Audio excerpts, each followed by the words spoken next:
I'm Ron Paul. I'm a congressman from Texas, serving in my 10th term. I am the champion of the Constitution.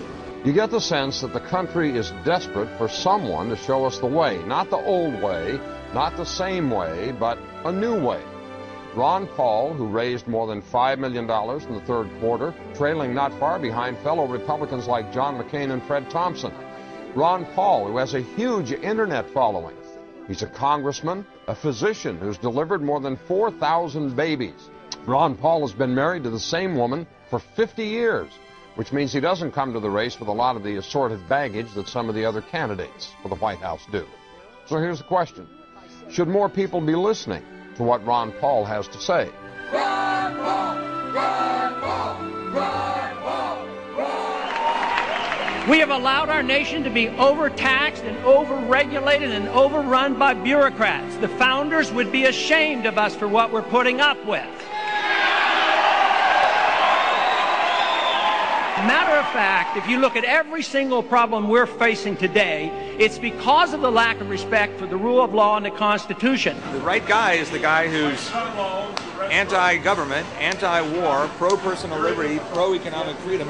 Vote for him, whatever party he is. And if you have to change parties to vote, that's like 5 clicks on the internet. It's not complicated. If you really want to have a choice between a real revolutionary candidate and someone out of the machine, well, this can happen. Ron Paul brings together people of all races, all socioeconomic backgrounds, all political affiliations, because freedom is truth and truth is power, and we can live and be free in this country if we believe we can. John writes from West Virginia, yes, more people should listen. A rarity. A man of principle, integrity, and high values running for president. Exactly what America needs in this day and age. If you were president, would you work to phase out the IRS? Immediately. That's what they call a softball. And you can only do that if you change our ideas about what the role of government ought to be.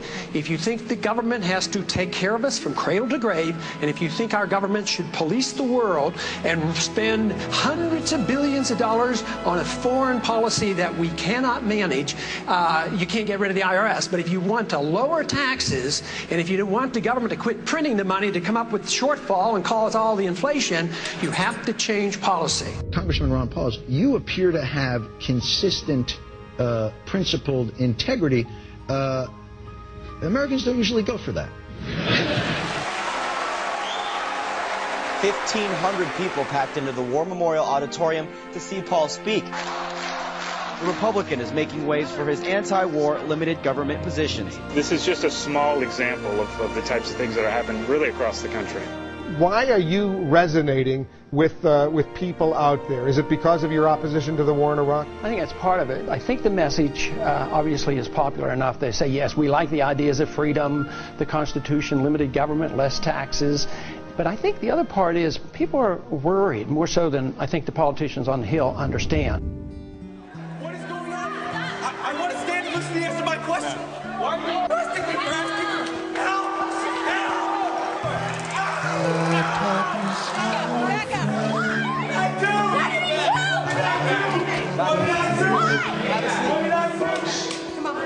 Because a vision softly creeping left its seeds while I was sleeping, and the vision that was planted in my brain still remains.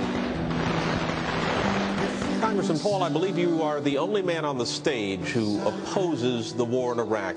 Are you out of step with your party? Is your party out of step with the rest of the world? If either of those is the case, why are you seeking its nomination? Well, I think the party has lost its way because the conservative wing of the Republican Party always advocated a non-interventionist foreign policy. No nation building, no policing of the world. Republicans were elected to end the Korean War. The Republicans were elected to end the Vietnam War. There's a strong tradition of being anti-war in the Republican Party. It is the constitutional position. It is the advice of the founders to follow a non-interventionist foreign policy. Stay out of entangling alliances. Be friends with countries. Negotiate and talk with them and trade with them. Our foreign policy has what the CIA calls blowback. It has unintended consequences. You can go back to 1953 when we put the Shah into power, or us supporting Osama bin Laden and radicalizing the Islamics to go after the Soviets, and that comes back as blowback. Peace is a powerful message, especially after the war has been going on and the people wake up and realize how many people die and how much it costs. Logic tells us that we can make a better world in a much easier way than causing wars. You just never heard this logic from someone who's actually going to run the country. Said I did not know. Silence like a cancer grows. Hear my words that I might teach you. Take my arms that I might reach out to you. But my words like the freedom message brings us together. It doesn't divide us. I believe that when we overdo our military aggressiveness, what it does, it actually weakens our national defense. I mean, we stood up to the Soviets. They had 40,000 nuclear weapons. Now we're fretting day in and day night about third world countries that have no army, navy, or air force, and we're getting ready to go to war. Ron Paul says to a lot of people eager to hear this message, you can be anti-war and be a conservative. In fact, he says, if you're a real small government conservative, you have to be anti-war. His message is resonating, including, interestingly enough, from soldiers. According to one study, Congressman Paul received more campaign cash from members of the military than did any other Republican presidential candidate. And finally, Steve writes from Pennsylvania, remember the line from the classic Simon and Garfunkel song, The Sound of Silence, the line that says the words of the prophets are written on the subway walls and tenement halls. When I hear Ron Paul, sometimes I wonder whether I'm not listening to a latter-day prophet with the way he speaks truth about what our nation has come to. the sign said the words of the prophets are written on the subway